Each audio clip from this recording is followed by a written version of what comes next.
Hello, parents, and I'm so excited that you are joining me for segment 2 with Dr. STEVEN HOTZE. And today we're going to be talking about teenagers. Yes, you are all parents of teenagers, and the reason you're here is because you're wanting to parent successful teens. So Dr. HOTZE is going to give you some great information, and we're going to talk about teenagers and stress and different things that you can do to help them holistically, and also give you some resources as well. So thank you, Dr. HOTZE, for being here today. Renee, it's a pleasure to be back. Thanks so much. Thank the you. honor and privilege of working with you. Thank you. So as you know, Dr. HOTZE, I'm a life coach for teenagers. And so teens come to me, and I have not had one teenager that was not stressed out or suffering from some form of stress.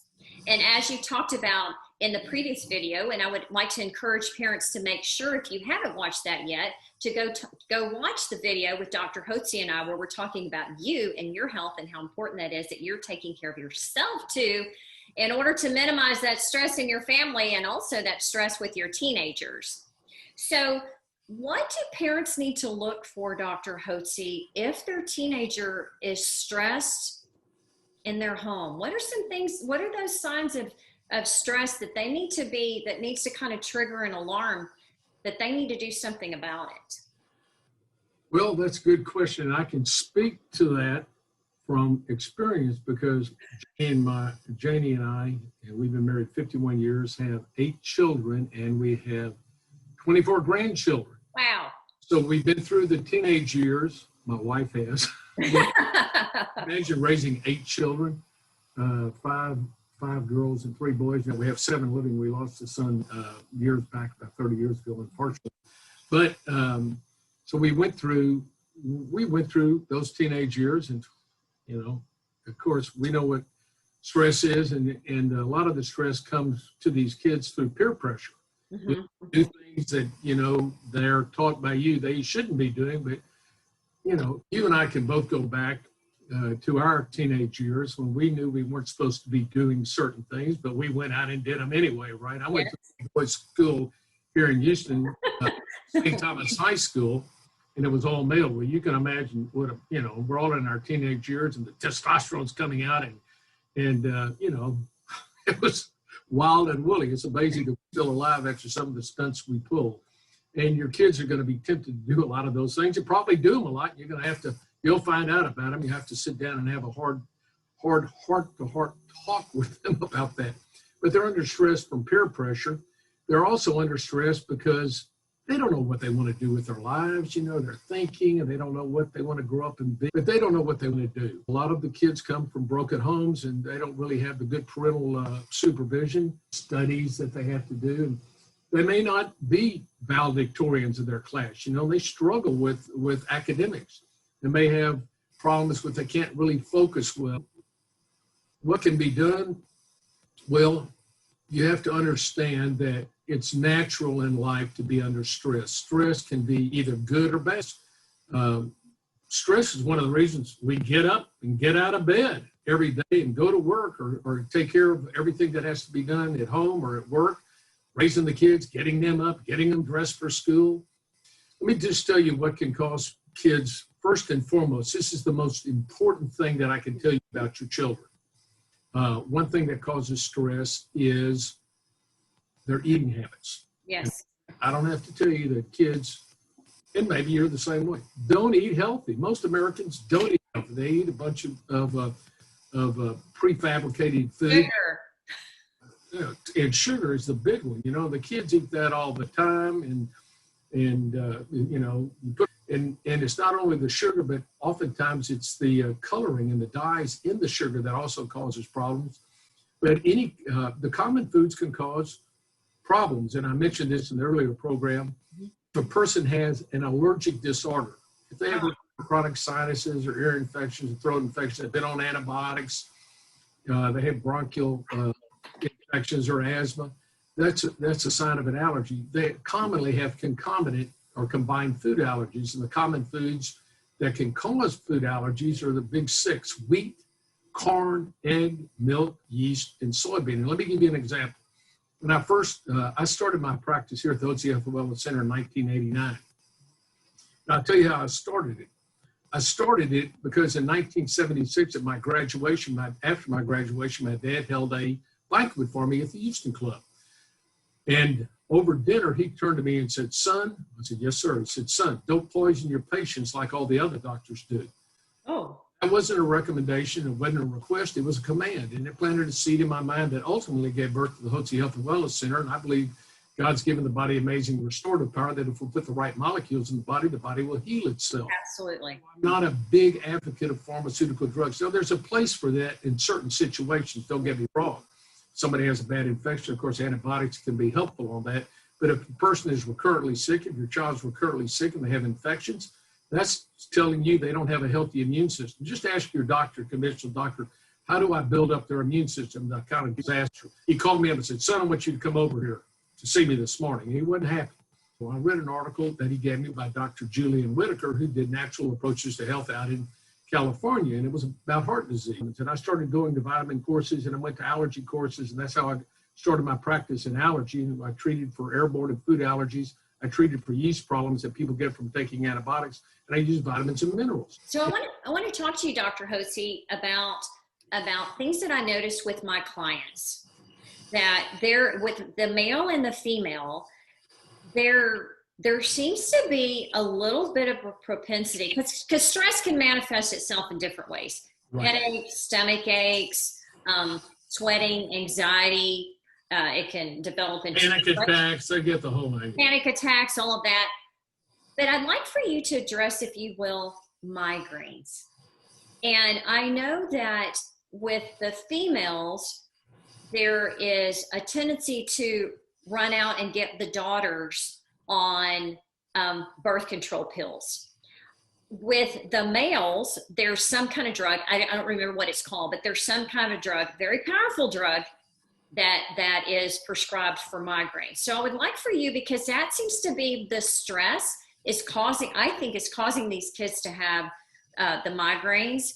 But if you can kind of address the hormones and how migraines fit into that for the male and the female teenagers for me. Please. Okay. Well, in females, if the migraines tend to be cyclical and happen premenstrually, women will get premenstrual symptoms, and that starts at puberty, you know, and some of the girls, hormones don't really kick in right. And one of the reasons is we have all these petrochemicals in the environment, in our food, and what we slather on our bodies, all these petrochemicals, which are xenoestrogens. They have the effect of have an estrogenic effect, and they disrupt the hormone production and utilization in the body.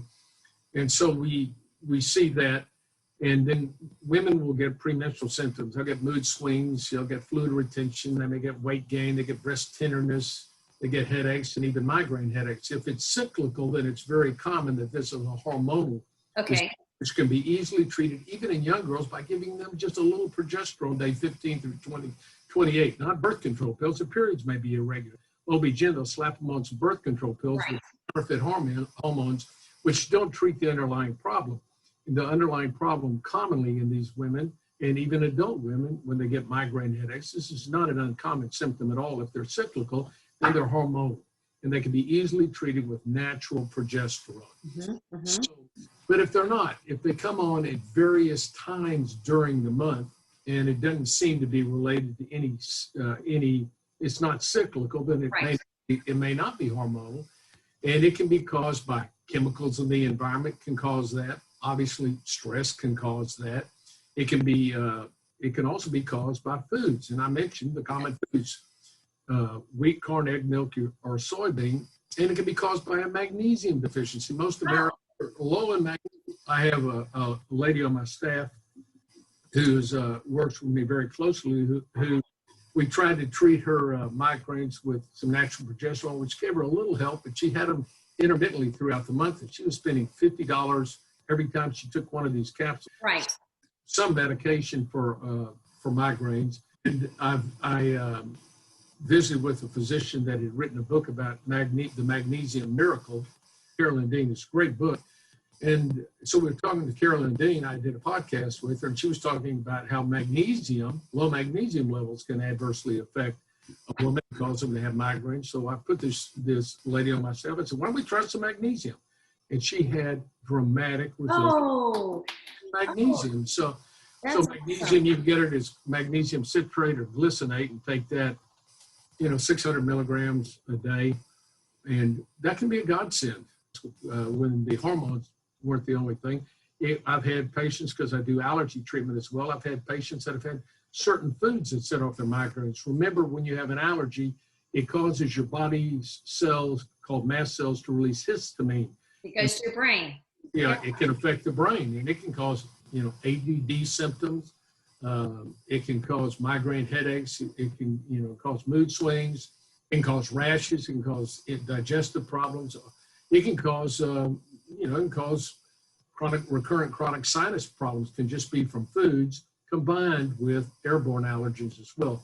So an allergic disorder is something, and I at one time in my early allergy practice, I treated a bunch of kids for ADD simply by treating them for food allergies.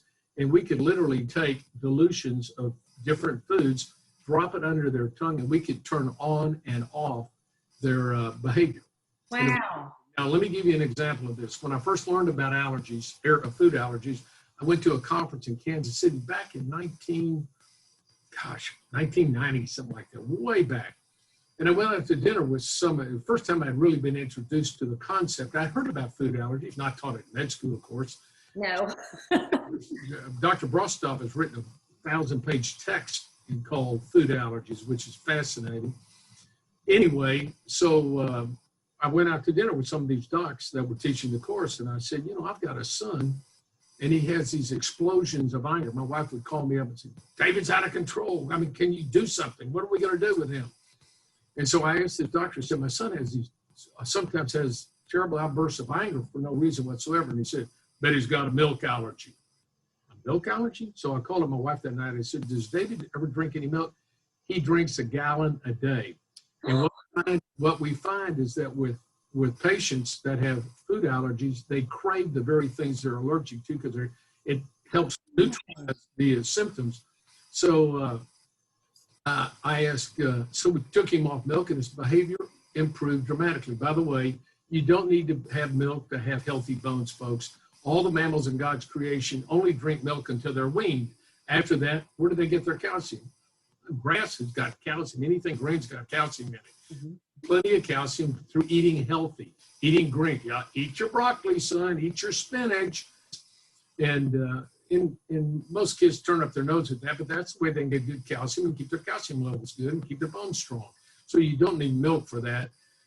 Even though, guess where? Milk is promoted in all the Western countries that have dairy councils, of course. They want to promote drinking milk. Mm-hmm, mm-hmm. Milk can cause problems. Besides, people have lactose intolerance too, and that can cause a bunch of gut problems in the intestines. But parents, Dr. Hotze, I've noticed that parents they're too busy. They're too busy, honestly, to step back and really observe the underlying causes of things like this. And well,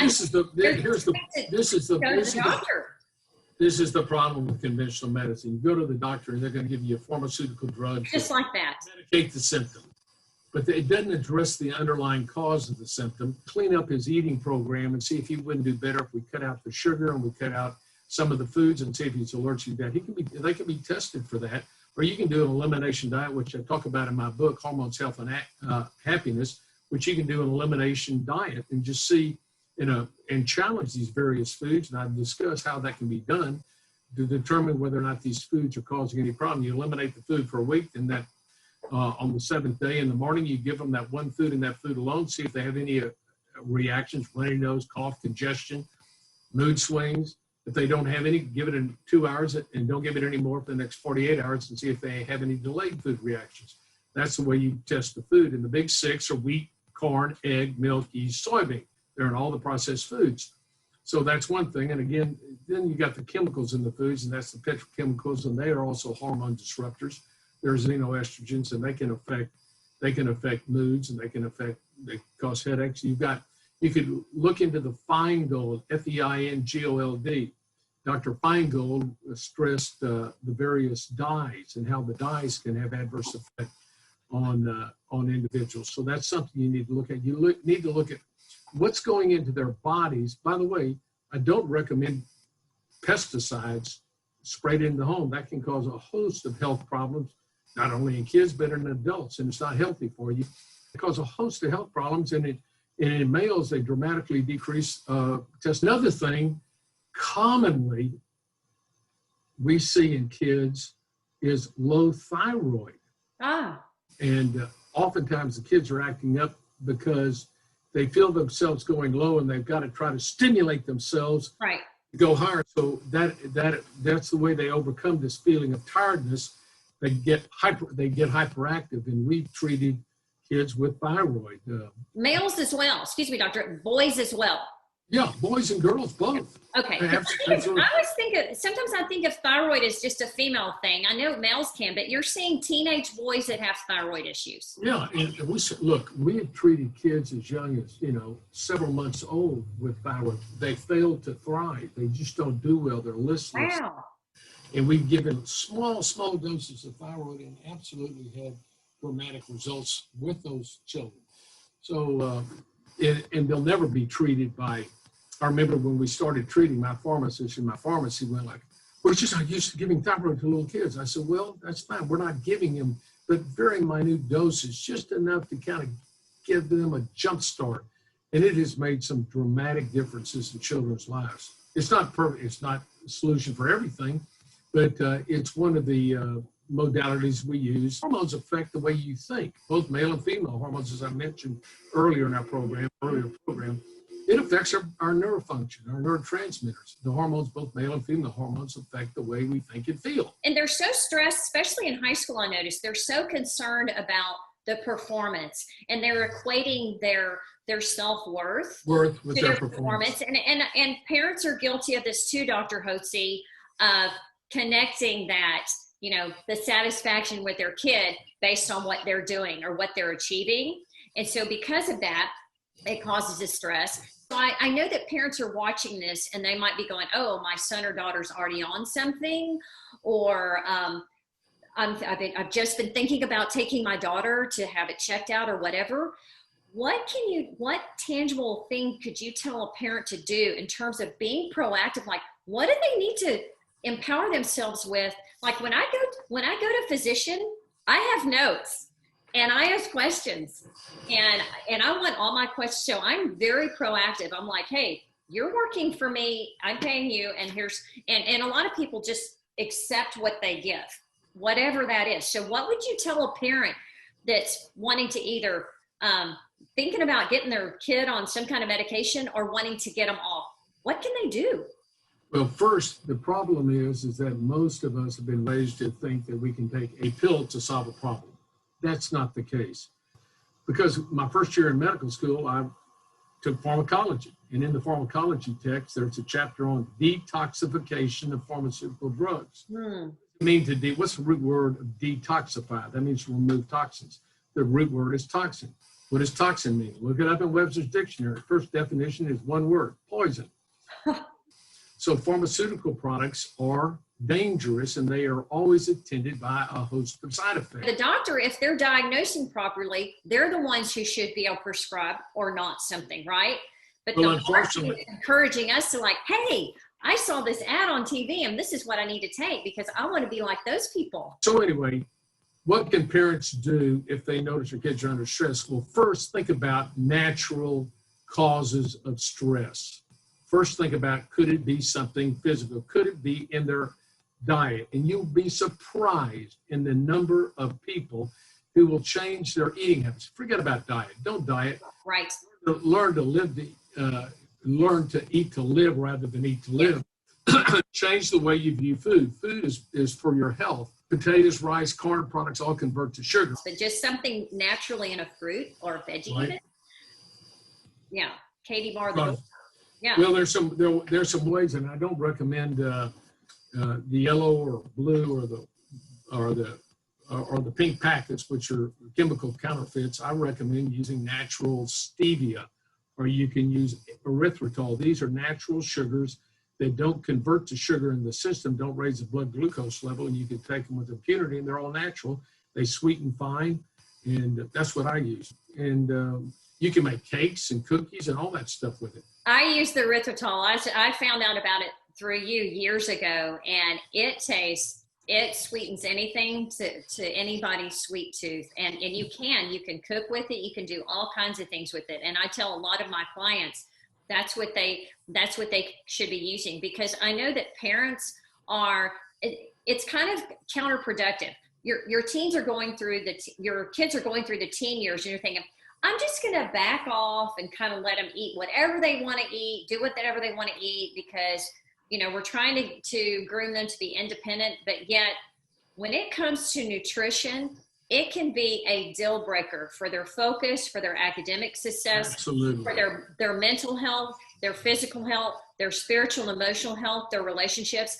The nutrition, you're right, Dr. Hotze, it can be a game changer. And there's so many things out there now that taste good, that are healthy. Used to, stuff that was more like health food or whatever, it tasted like eating grass. But now there's so many substitutions and different things that you can do, so they don't feel like they're being deprived. But the parent has to be in charge as much as they can, at least what they're eating in the home, of the nutrition. It says like, they're just a teenager, I'm going to let them eat crap all the time. You're hurting them. Well, that's right, and you end up buying it. From what you just do is you don't buy it, so you don't have it at home. But that means that you as parents have got to learn to live a healthy lifestyle. You can't expect your kids to eat healthy and be healthy if you're unhealthy. So you've got, first and foremost, you've got to set an example for them. This is what we do and why we eat this way, because we're eating to live. First, and let me go back. The father of medicine, Hippocrates, said, let food be your medicine, let medicine be your food. That's all they had back then, and they knew that certain foods could produce certain results in people and help solve problems.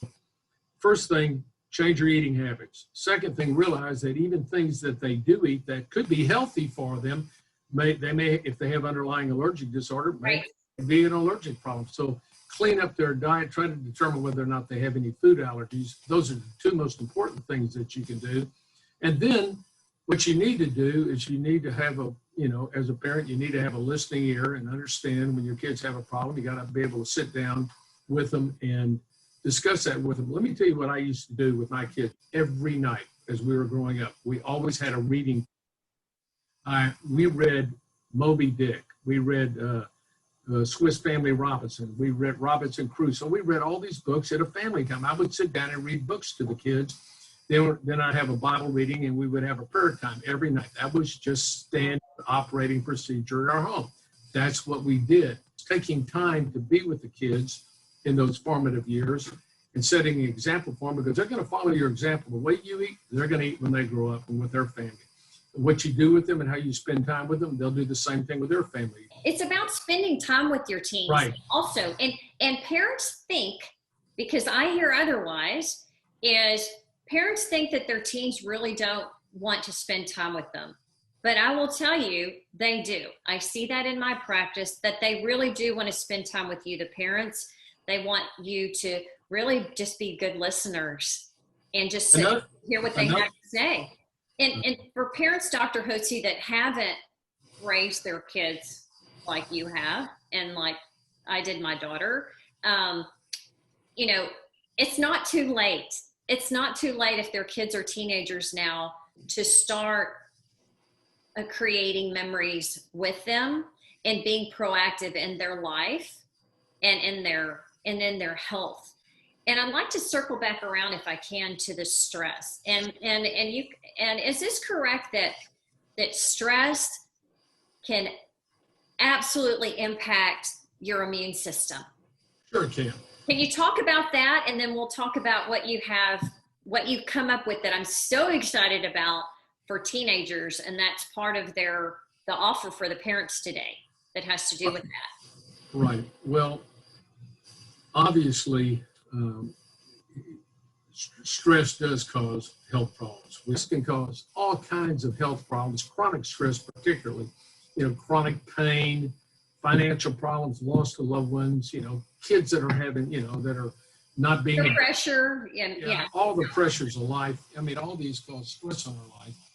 And what we want to do is help relieve the stress. So what can be done from a parent standpoint? Make sure you're eating healthy, replenishing your hormones, taking good vitamins and minerals and nutrients, exercising. as a Christian, I believe it's important to have a spiritual aspect to your life, you know, and as I like to say, there are three legs to good health, and it's like a tripod. You've got to have good physical health. You've got to have good mental health. For your life and for your kids' life, they don't teach us in school. Teach them how to set goals. That means write down what they want to accomplish, and here's how it's done. You write down the goal. You write down what the benefits are of achieving the goal. That's the second most important thing you do. And who you need to know, who you need to meet with, and then you write down what are the obstacles to achieving this goal.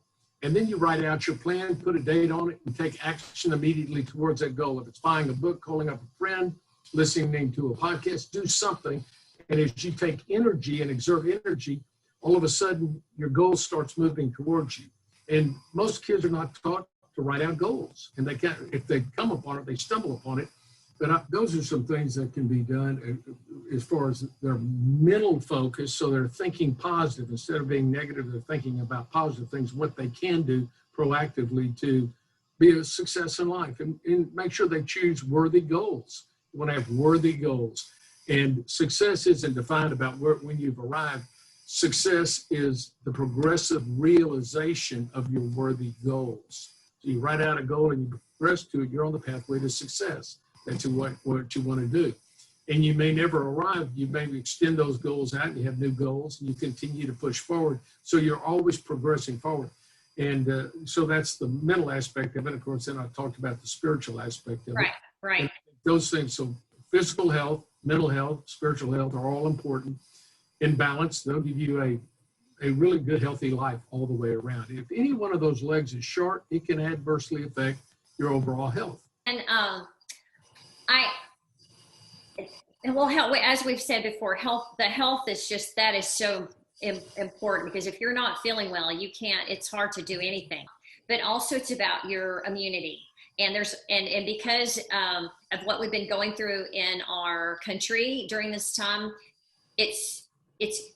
I'm glad that it's brought immune boosting, immune building to the forefront, because people they didn't really talk about that or think about that until all of a sudden they're just sick. So you put together, and this is just brilliant. I was so excited when I found out about the immune packs for adults and also especially for teens and kids. So can you talk about, for these parents, the teen pack, and there's a special offer you have for that, what it has in it and why it's important, why they should look into that for their teenagers? This God's given us an immune system. Nobody ever says, what can you do proactively? Well, build a healthy immune system. This is not rocket science. I wouldn't be alive today if I didn't have a healthy immune system. I would have been sick and died. Yeah. And so we've been very fortunate. He's like Thomas Jefferson and John Adams that lived to be 86 years old, even in those days.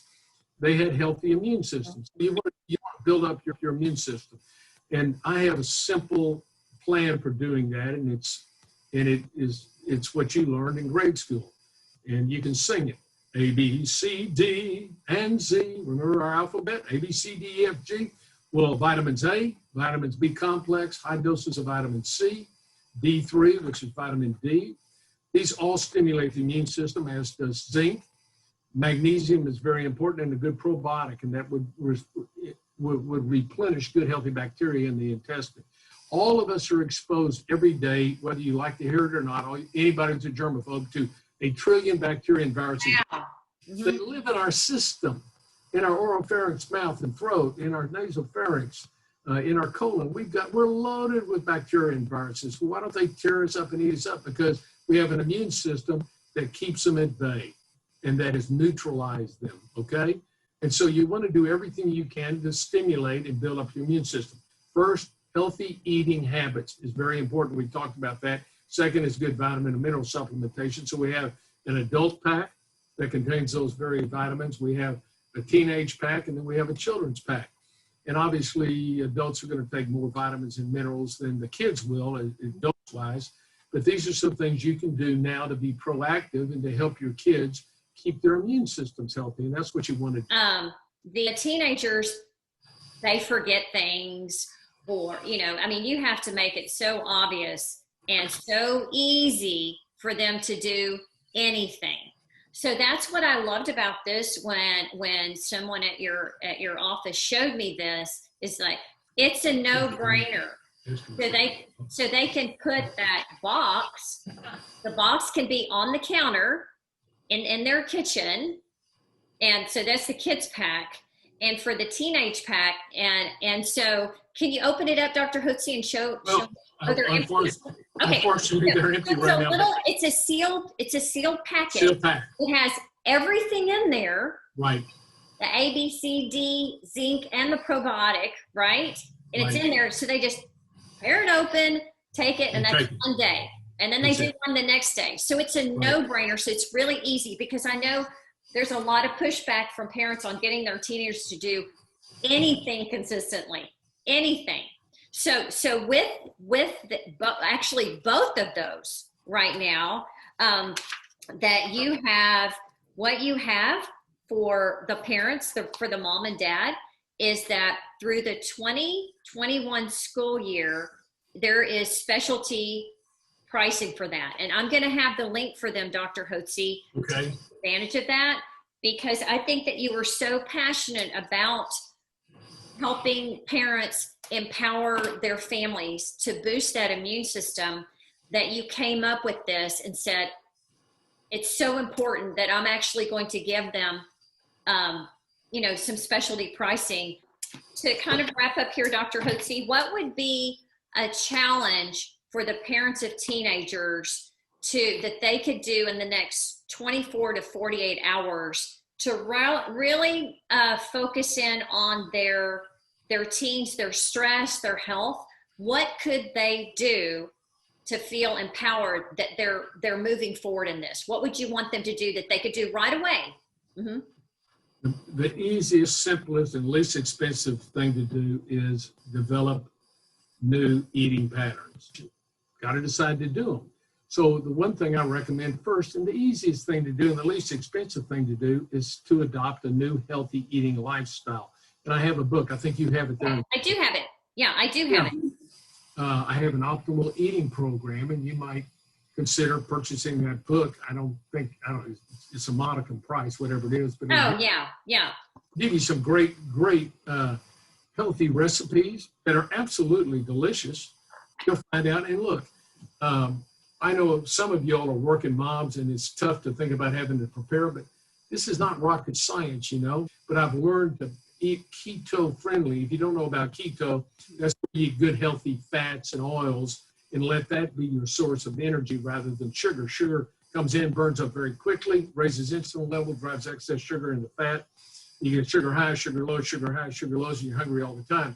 If you eat good healthy oils and fats, guess what? It has a satisfying effect. It creates a hormone from the stomach that tells the brain it's satisfied, and it just doesn't have these sugar highs and sugar lows. So a keto-friendly eating program can be very helpful. And our new book, that same book we're coming out, we're having a section on keto-friendly eating.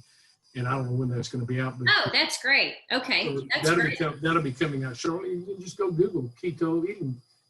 And there's a lot of resources out there that they can look at that. And so kind of to summarize, Dr. Hotze, is that when we're looking at teens and stress, we want to look at all the potential, like really step back and really observe your teen to begin with. Take some time to do that and look at what they're eating and their hormones, which that will be some blood work some blood work is entailed there, what they would need to be doing, how much are they exercising? So really look at the whole picture. But in terms of nutrition, I am 100% in agreement with you there that can change so many things in the lives of every single person in the house, from little tiny babies all the way to the parents. And the way they do that is to be able to look and see what's in your refrigerator, what's in your pantry, what's in your freezer, and then say the next time you go to the grocery store to replenish, you substitute maybe a healthier version. So we're moving the needle instead of like, no bread at all. Well, maybe just if you're eating white bread, then you're going to switch to gluten-free bread. And so that way you're not feeling deprived, because what happens when you feel deprived? then it becomes overindulgent and it's stressful. You mentioned something about gluten. Gluten is really a wheat allergy. We call it wheat allergy. Wheat allergy. Okay. But it's gluten sensitivity is the way the conventional doctors talk about it. But it's basically gluten is a protein in wheat that can cause some people react to that. Mm-hmm. Historically, an allergy, we've said that's a wheat allergy, but it's really caused by the gluten in the wheat, gliadin, and it causes people to react to it. So sometimes just going on a complete wheat-free eating program can be very helpful, particularly with people that have GI problems.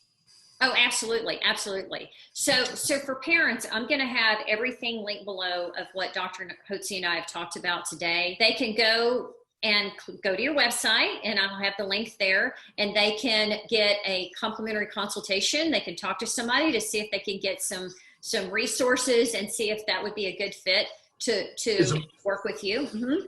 As a matter of fact, you have a copy of my book, Hormones, Health, and Happiness. You have that there? Yes, I do. Mm-hmm. So if anybody would like to get a copy of my book, Hormones, Health, and Happiness, which is, we want everybody, whether you're kids, whether you're middle-aged, or whether you're older, everybody ought to feel energetic, full of vitality, and enthusiastic about life. That's how we ought to live our lives. I want to repeat this. I repeated it in the earlier program. Vitamin C is a most important hormone to help stimulate the immune system, stimulate your adrenal glands. It's also anti-inflammatory, and a high sugar eating program causes inflammation, which settles in the coronary arteries. And vitamin C can be very helpful in helping prevent the development of coronary artery disease. The average mammal and animal that has a skeleton, that has a backbone, makes 1,000 milligrams per 25 pounds of body weight. The only two animals in God's creation that have backbones that don't make vitamin C are humans and monkeys. So when animals get under stress, they double their vitamin C production. And that's why Dr. Matthias Rath wrote a book, Why Animals Don't Have Heart Disease. Well, they make plenty of vitamin C. So parents, I would encourage you to really educate yourself. And there's a lot of resources out there. And at Hotze Health and Wellness Center, there are people there that can give you information and give you encouragement. And because we want you to be healthy and happy and enthusiastic. So Dr. Hotze, I appreciate you so much and all your time today, and just being such an advocate for holistic health and wanting to make a difference in the lives of people, from babies all the way to and the difference that you've made in my life and my family and people that I know as well. So I'm very grateful for that. And I know that the parents have taken away a lot of wonderful information, and they can move forward and being better parents and their teens being healthier and happier. So thank you so much. Renee, it's been a pleasure. Thank you for giving me the opportunity to serve you all these years. You're a wonderful example. I'd like to say we ought to take a photograph of you and put it on boards all over town. You have done remarkably well, and I commend you for your work that you're doing with coaching kids. That's wonderful. Thank you so much, Dr. Hotze.